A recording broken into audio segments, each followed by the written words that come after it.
Good afternoon everybody, John from Yorkshire Monkey, hope you're doing well. Right, just found this story on the Tinterwebs from Buckinghamshire Live and it's from the 31st of January 2022. Thames Valley police officers from Milton Keynes dismissed after aggressively confronting passenger on drunken train ride. PC Ben Passerini and PC Miles Maiku have been placed on the barred list following the 2-week disciplinary hearing. 2 police officers in Milton Keynes have been sacked for misconduct after they were accused of aggressively confronting a fellow train passenger who filmed their drunken behaviour. PC Ben Passerini, however it's pronounced, and PC Miles Maiku have both been dismissed from Thames Valley Police by a disciplinary panel following a 2-week misconduct hearing. They faced a number of allegations alongside former PC Charlotte Joesbury, who was a colleague of theirs at Milton Keynes Police Station.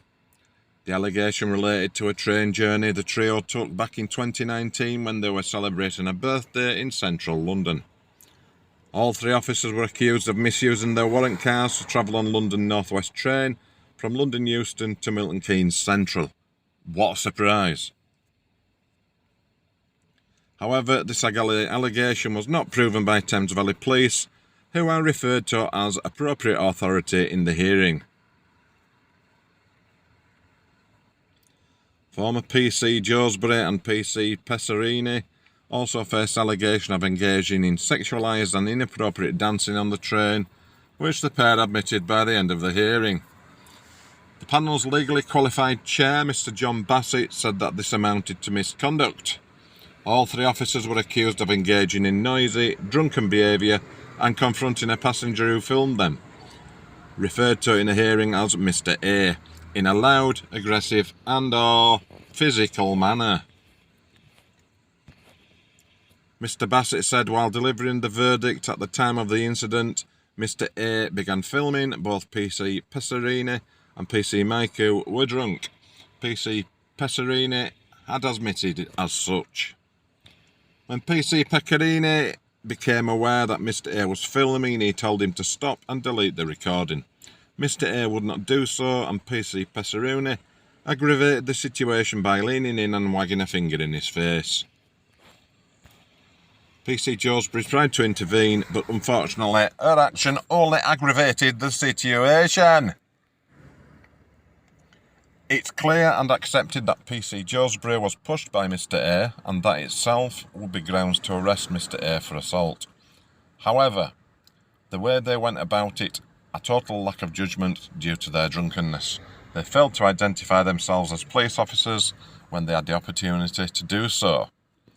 They failed to take the opportunity to de-escalate the situation when it was presented to them, and they failed to recognise how it might have been perceived by Mr. A, in that he would have perceived it as him being attacked by 2 white males. I don't know what race has got to do with it, but there you go. PC Passerini was additionally accused of using unreasonable force by elbowing Mr. A, but this allegation was not proven by the appropriate authority. Mr. Bassett added, there has been close examination of the recordings by the panel.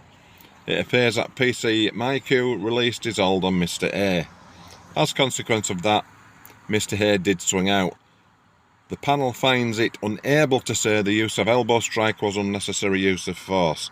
Therefore, this allegation is not proven. Right, so I must remember that if I ever get into that situation to use my elbow, not my fists, because it's not a problem. The 2 officers were both legally represented in the hearing by Mr. Colin Banham, PC Passerini's legal counsel, and Mr. Chris Hopkins, counsel for PC Maiku, spoke in defence of the 2 officers. Mr. Banham said PC Passerini had kept his head down and continued to serve the public since the incident. He described as a genuinely decent man who had maintained his integrity throughout this process, adding he wished to prove how much he loved policing, serving the community, serving the public, upholding high standards. He should be given substantial credit for the admission he's made about dancing and its inappropriateness. He has always maintained that he tried to do things right and got them spectacularly wrong. Mr. Hopkins said the allegations represented an isolated incident.